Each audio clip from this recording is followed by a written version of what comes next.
All right, part two with Mr. Carmen Trutanich. So let's just pick up right where we left off. We had talked about you working at the cannery, self-funded through USC, self-funded to or you went to law school at night. You Right. had a private practice which was not as profitable, but it was enjoyable. You went into the government and you had different roles in the government. Finally, you went to city attorney. As city I attorney, was I was doing well in private practice before I joined the DA's office. okay, okay, there you go. I understood it to be not as lucrative as what it later on became. That's what I understood. No, it was more of an issue for me anyway, um, of being the best that I could possibly be, and I knew that I didn't have the legal experience that I would need to handle major league lawsuits Okay. uh, without some, in court experience and not at my expense or my Ah, client's expense. So I joined the district attorney's office, and it was a great experience. I okay, enjoyed the DA's office immensely. okay. And then when you were with city attorney, one thing I clearly heard was that you were able to generate funding. You had a little bit of a decrease in allocation of funds from the mayor at that time. And Yes, I then, did. but you were able to generate $500,000 per year in addition to Well, your budget. more than that. Okay, more than I that. would All say right. we generated anywhere from $5 to $15 million in 17,200 unfair business practice lawsuits, Okay. and I was able to return to the city of LA every year $500,000, uh, just to let the people that control the budget know that go ahead and cut me. That's not going to stop us from doing our job, and we're going to give you back, some money. Okay. All right. But here's my question about that. Let's just say those cases. You take the cases that you're getting, and how would you say like rank the cases? Like one group of this group of cases was the first most number. This was the second most number, third most number. What were the top three types of cases that led to this? To what? To this That revenue, this citation, these income that was getting. Well, first off, we in my 4 years as the city attorney of Los Angeles, I didn't hire one soul. There was no, I never hired a permanent employee. Okay, I know you said that. Everybody that I brought on was there only for the time in which I served as city attorney. So we ran razor thin. We went from 647 lawyers at one point down to below 500 lawyers. Okay, We still continue to do our job. My focus was not really raising money. My focus was defending the city of Los Angeles, the Los Angeles Police Department. We I developed, I don't know if I mentioned this last time, the Reserve Deputy City Attorney Program. And because when you have an office that needs 650 lawyers to run itself, if you can't hire new people because your budget won't allow you to, then you better come up with a plan in order to staff courtrooms, because we had over 200 lawyers in our criminal division. And those lawyers that were in our criminal division were very good trial lawyers. They had a lot of trial experience. So I transferred those lawyers voluntarily. I had meetings with the entire office, and I tell them that the way to, when you retire and when you get into private practice, criminal law is important, but being able to handle a major league civil case, start to finish, is important, because the majority of your clients will be civil. And we had a lot of people transfer from criminal to civil. And that allowed us to reduce our external hiring of private counsel. So we went, my predecessors last year was somewhere in the $50 million range of outside counsel, in addition to a payroll of, 97 million. We went to about 5 or 6 million for outside counsel, and that's only because of conflicts. We only hired outside counsel for conflicts. We didn't hire outside counsel to handle city lawsuits. The city attorneys themselves, our trial lawyers, who did a phenomenal job. I mean, we saved the city over $440 million in verdicts, better than the last offer made at trial. I took that calling very seriously. Okay, so I appreciate your answer there. So you had a lean budget, you had this program of reserve attorneys, you moved people from the criminal to the civil, but you did say that you find these businesses. Well, we didn't find them. We sued them for unfair business practices. Okay, and so you generated, so what types of practices was the most common? What cost 1, 2, 3 that resulted in this Some might be pricing, where the advertised price was not actually the charged price. Some of the cases might be illegal disposal of hazardous materials. For example, maybe they were throwing out damaged or discarded products that were hazardous into their roll-off dumpster, saving themselves disposal fees. And so, we brought a number of those lawsuits.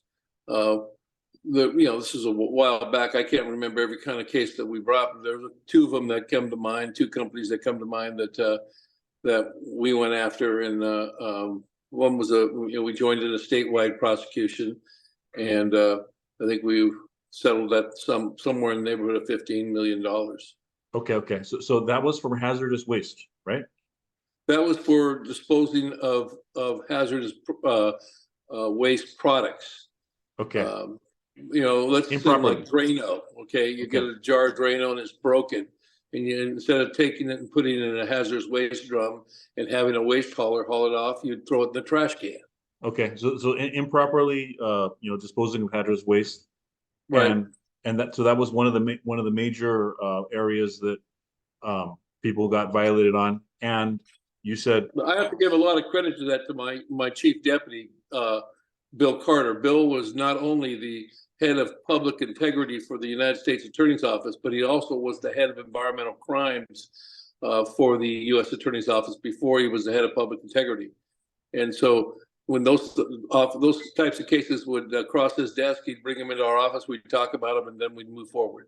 Okay. And then you said about advertising costs or prices, and then that not being the real price, right? Right. And, yes. And what kind of businesses would get fined for that? I mean, what kind of primarily? I mean, big multi-chain, big box stores.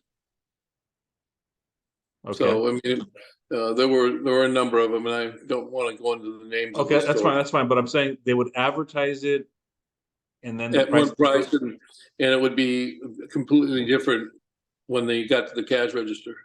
Oh, okay. So what was on the shelf was different from the cash register. Right. Okay. I got that. Okay, cool. All right. And then so what other in your time as city attorney, what other initiatives or actions would you say you're most proud of? Well, I think the reserve deputy program was where we had over 200 people, 200 lawyers working for free as reserve deputy city attorneys, so that they could get 10 trials. I mean, I told every one of those when they were law students before they took the bar that they came work for us, gave me 6 months of their time, that I would make sure that they each got 10 jury trials.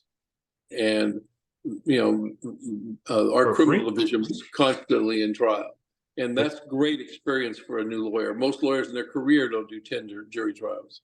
Okay, and that was free? They didn't get paid at all? They get paid. Wow. Nope. That's amazing. And they came to work they gave me 6 months, and they could put on their resume, because I swore them in as deputy city attorneys, and they were reserve deputies. They worked for 6 months. A lot of guys re-upped because I told them, I said, this is not always going to be the case where I won't be able to hire because of my budget. And when that happens, I'm going to be hiring from this pool of people. No, that makes sense. It's tough for them. It's got to be tough for them to do that for you. Yeah, it was a sacrifice, but also it was another 6 months of education. Yeah. Because where do you get 10 jury trials in 6 months anywhere? Okay. Okay. And so it was a good thing for our office. Great. And it put our lawyers that were good trial lawyers in the front lines of some of the big civil cases that we handled. Even I handled the Dorner case myself. And when the city was sued, and remember when 9 officers shot at those 2 ladies in the blue pickup truck? I don't remember that case? No. You don't remember that? Can you remind us about it? Sure. Well, Dorner was the guy that had the hit list that he was. Oh, yes. Okay, and in Torrance, the LAPD had set up a stake for this car, but somehow the car was. Let's review for those who don't know. So he was staking out or shooting the families of officers who had been involved in his subjugation or his lack of whatever comprised his hit list. There was an all points bulletin for this guy, and these 2 So he was shooting and killing people. Right. These 2 ladies were delivering newspapers, and thank God they were delivering newspapers, because when the barrage of bullets hit that car, and I think there was like 108 bullets, they were stopped by the newspapers, and they suffered, substantial wounds, but they were not life-threatening. And they hired an attorney, and they sued the city. And I looked at this, and if I was to have hired lawyers to represent all 9 of those cops individually, it would have cost the city somewhere between $500,000 to $1 million for each lawyer. And I thought that I could settle this case for a lot less. And I sat down with the lawyer right after he filed the case, and I can just remember being at my house and just arguing with this guy, but we finally got the case settled for, I think it was like $3.8 million, which was a lot cheaper than what we would have paid had we had to hire lawyers and then pay judgments. Because it was clear. So let's just make sure I'm not clear. So they were shot at by Dorner. By LAPD. Okay. Because LAPD had mistaken the truck as being Dorner's truck. Okay. So I see. Yeah. Okay. So they were shot at by LAPD, and they lived. Yes, they lived. Thank God. Okay. All right. Interesting. And so you got a smaller settlement for the city. And any other big cases or cases that strike you? Oh, there were plenty of them. It's been 10 years, and you kind of push that stuff behind the back of your head. Okay. But I mean, every single day, on every single civil case, and believe me, there were 3,000 civil cases filed a year against the city. Every single one, I met with the trial lawyers before trial, and we went through their evidence. We went through what they were presenting. We went through their case. If I felt the case wasn't ready for trial, I'd have them move to push it over for a little bit to get ourselves in a better position to try the case. But I would spend anywhere from 3 to 4 hours every single day just meeting with lawyers in the office who were trying cases. And there were a number of them. I mean, just a number of cases. Just remember the guy on the 101 freeway with the cell phone in his hand who pointed it at the cops, and the cops shot him. There was just, and we won that case. Or how about the baby that was held by the father as he was shooting at the mother, and unfortunately, marksman's bullet killed the baby, and this was our very first big trial when I was in office, I had to make a decision as to whether to try the case or to settle the case. And I said, no, LAPD did not kill that child.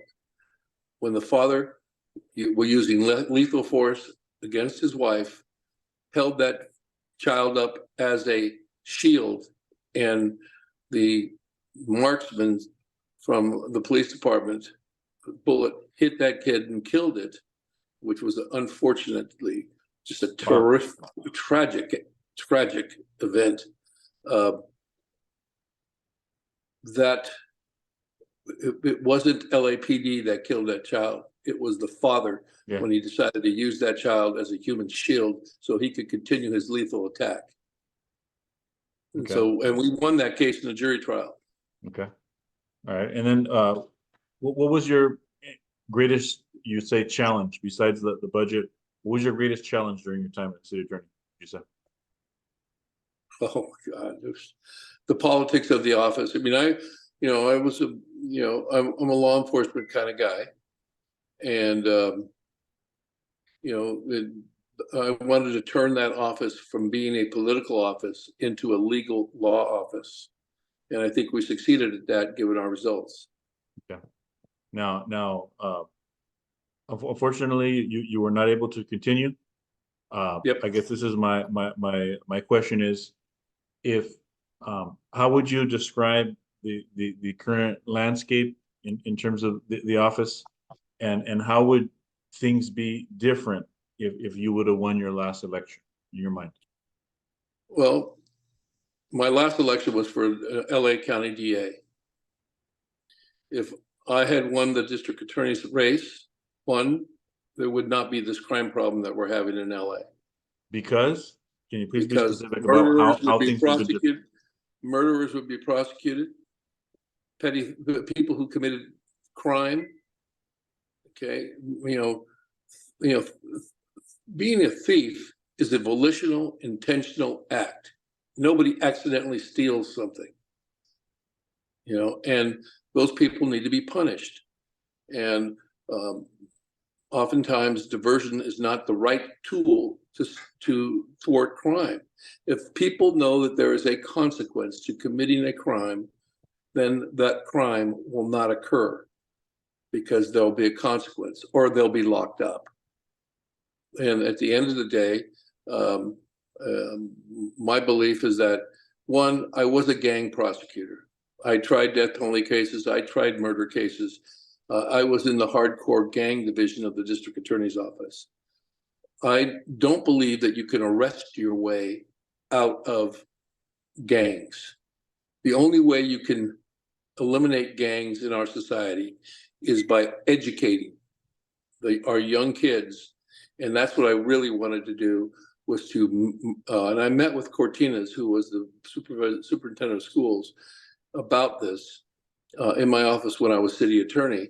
And that is to put deputy city attorneys, either retired, deputy DAs, retired police officers, in the classroom for, one 45-minute class a day, every school, every kid, every grade, and teach life skills. Let them know what happens when you commit a crime.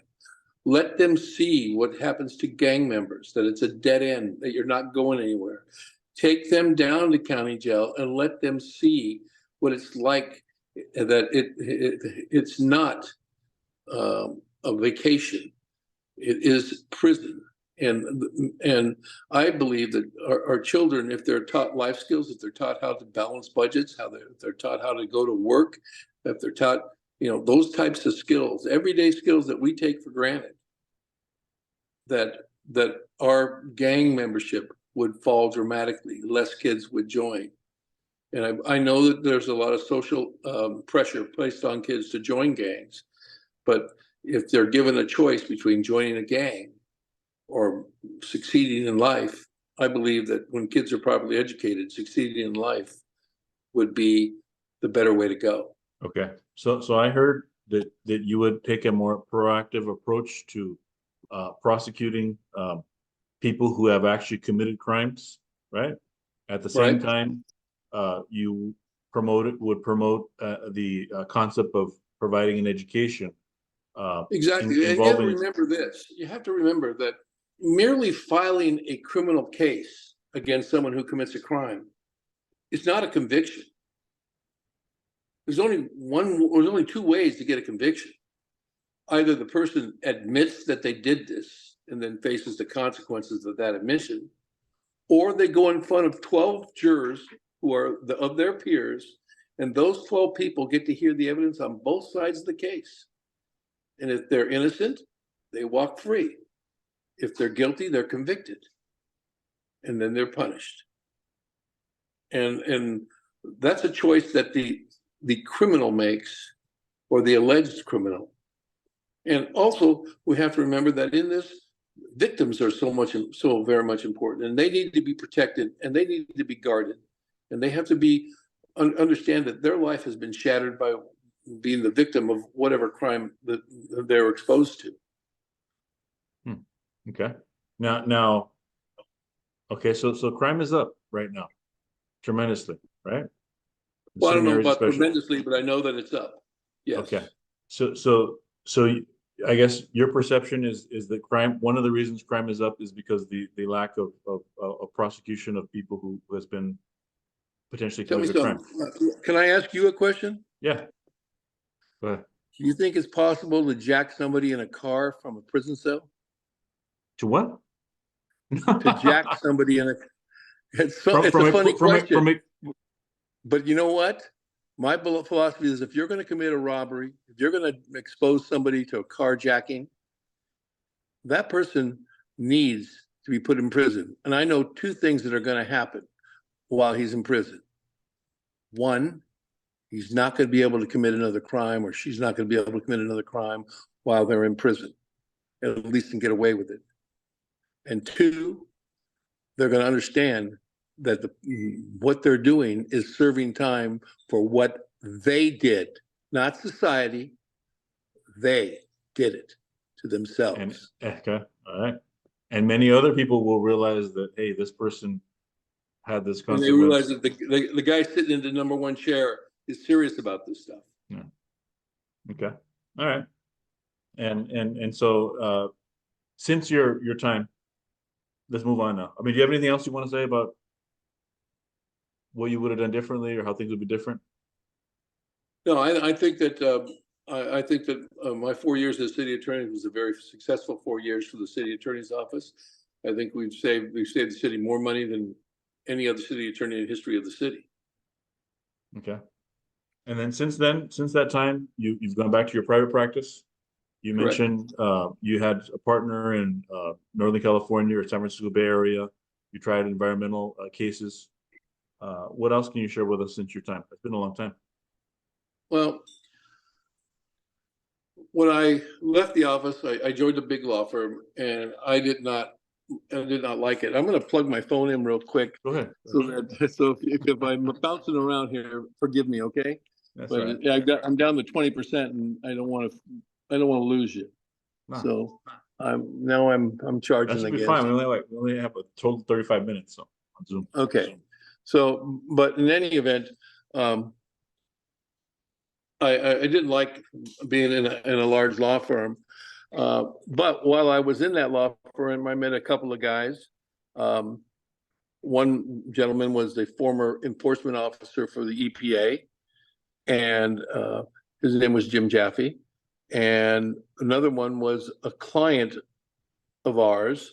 He was the general counsel for one of our clients, and he was a good guy. His name was Rex Katina, and I was brought into the meeting where they were talking about this Hunters Point case, Hunters Point Naval Shipyard case, and I thought that the case was very defensible. In that I thought that the shipyard that took over the Hunters Point was not responsible for the pollution that was at Hunters Point, that actually was the Navy that caused it. And I hired an anthropologist from Stanford, and we did some homework on the site, and we were able to show that, the radiation lab, the nuclear testing lab was buried on site. Asbestos from the ships buried on site. Waste oil was dumped on the site. I actually interviewed an 80-year-old man who worked at the waste oil facility at the shipyard during the time the Navy had it, and was telling me where they would set down that waste oil from the ships on the roads as dust suppressants. That was a big case. Well, Rex, who was the general counsel for the shipyard, and I got along very well. And I had told them that I was going to be leaving the firm, and a couple of the guys from the firm came to me and said, "Hey, how would you like to start our own partnership?" And so, and a fourth guy, a guy named Freddie Bloom, who is just a good guy and one of the smartest lawyers I've ever met, just innately smart. You ever run into those guys? You look at them and you go, "How in the hell did you get this smart?" And so it was going to be me, Jim, and Rex were going to start this firm. And I said, no, we got to take one guy who's an associate in the firm, and we got to bring him in with us because he is smart. And having this smart lawyer like this as a partner in our firm is only going to be a blessing. And so we brought in Fred Bloom. And Freddie, myself, we were the trial guys in the firm. And we did a lot of great work. I'm just real quick. Where's Hunters Point? Hunters Point, San Francisco. Right. We had an office in San Francisco, and it's right next to Candlestick Park. And we had an office in San Francisco, and we had an office in San Pedro. Yeah. I was going to open my office in San Pedro, and that's where we had our second office, one in LA, one up north. Okay, and so again, remind us with this partnership, what other cases were you working on? There was primarily. I did a case that where a guy crawled into a tank without proper breathing apparatus and passed away, and they filed on the owner of the business, and I was able to prove that that it wasn't the owner of the business's fault, because the equipment for tank entry was right there next to the tank, and the gentleman chose not to use it. What kind of tank? It was a waste plating material, so it would have acid and copper and things like that. No, but the tank was of made of metal. It was like you would see these big tanks on the side of the freeway that are like big oil tanks. It was not that big by any stretch of the imagination, but he was in there cleaning it and then succumbed to the fumes. Okay. And it's been now you're still working in your private practice, correct? I am. Okay. And over the last recently, what primarily types of cases are you working on? I do a lot of environmental. Because of my years, when I left the hardcore gang unit of the district attorney's office, I was recruited into the I think it was Ira Reiner, who was the DA at the time, and he started this thing called the environmental crimes unit for the DA's office. Okay. The then head of the environmental crimes unit wanted some heavyweight prosecutors, to add some teeth to the law, and they recruited me from gangs into the environmental crimes unit. Okay. I really didn't want to go. I enjoyed what I was doing, but I realized that as a career move, the environmental crimes unit would probably be a better place. But I decided I'd take it if I could bring a death penalty case with me, and I did that. Okay. And so you're primarily, I'm not understanding. You're primarily defending businesses. I represent businesses in regulatory aspects. Sometimes they're criminal.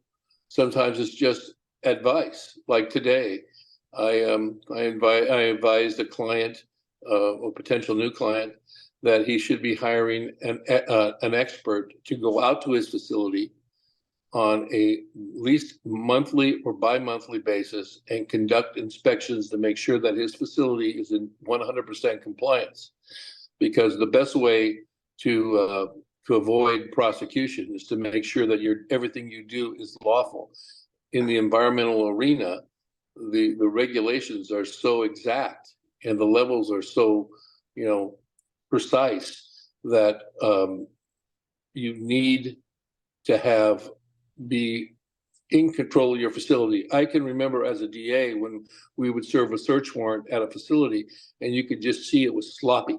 You knew that you were going to find criminal acts, illegal disposals, unlawful storage of hazardous waste, things of that nature.